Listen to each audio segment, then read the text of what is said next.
इमान थोड्या पैशांसाठी विकलस तू? इन्स्पेक्टर साहेब, अरेस्ट करा याला.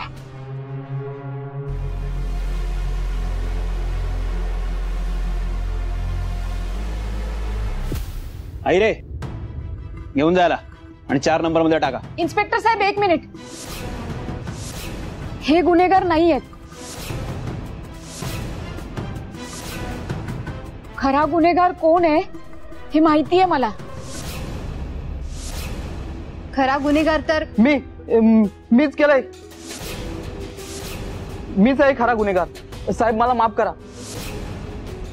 4 पैशाच्या मोहापायी मी हे केलं.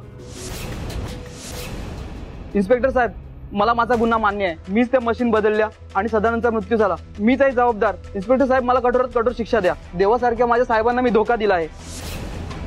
इन्स्पेक्टर, ह्या आमच्या सुनबाई स्वानंदी आणि त्यांची मैत्रीण. काय मणीच्या बाबतीत जरा भावूक झाल्या आणि म्हणून त्या असं म्हणतायत आणि ते साहजिकच आहे.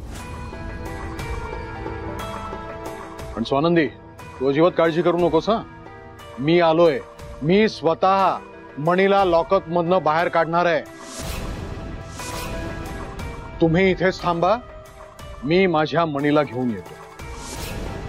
इन्स्पेक्टर, आई रे, घेऊन जा. चल रे, चल चल.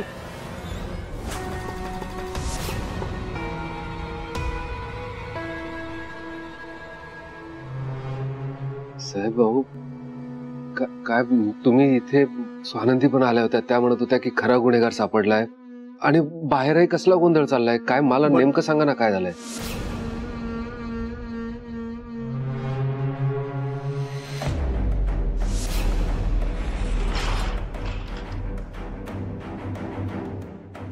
हो मणी, ये.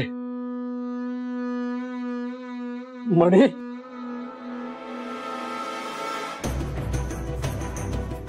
मणी, मी तुला घरी घेऊन जायला आलोय. चल, आत्ताच्या आत्ता आपण बाहेर पडूया. तू आता फ्री आहेस. अरे, तू निर्दोष सुटलायस. आणि हे काय मणी, तुला तुला ताप आलाय? अरे, अंगात तुझं कणकण वाटते मला. ह्या लोकांनी तुझ्याकडे दुर्लक्ष केलं का? आत्ताच्या आत्ता त्या सगळ्यांची बदली करतो मी. नाही साहेब, असं काही नाहीये. बघ मणी, आत्ताच्या आत्ता आपण घरी जायचं. हा, आणि तिथे 8-10 दिवस तू आराम करायचा आहे. अरे, तब्येत किती खराब झाली तुझी.